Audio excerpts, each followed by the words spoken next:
of Palestinians. And this resolution acts like it's on the side of innocent civilians.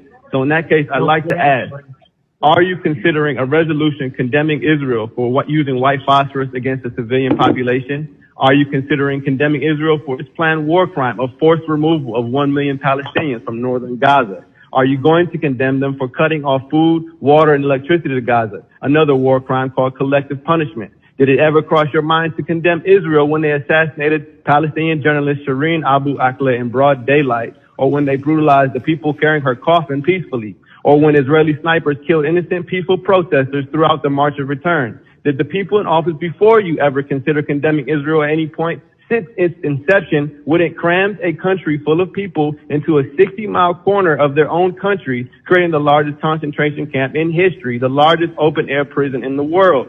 The answer is a resounding no. You never considered it, nor did your ancestors. But unfortunately for you, times have changed. The world is increasingly aware of the crimes of Israel and increasingly aware of the framework of politicians who enable their continued apartheid by resolutions such as these.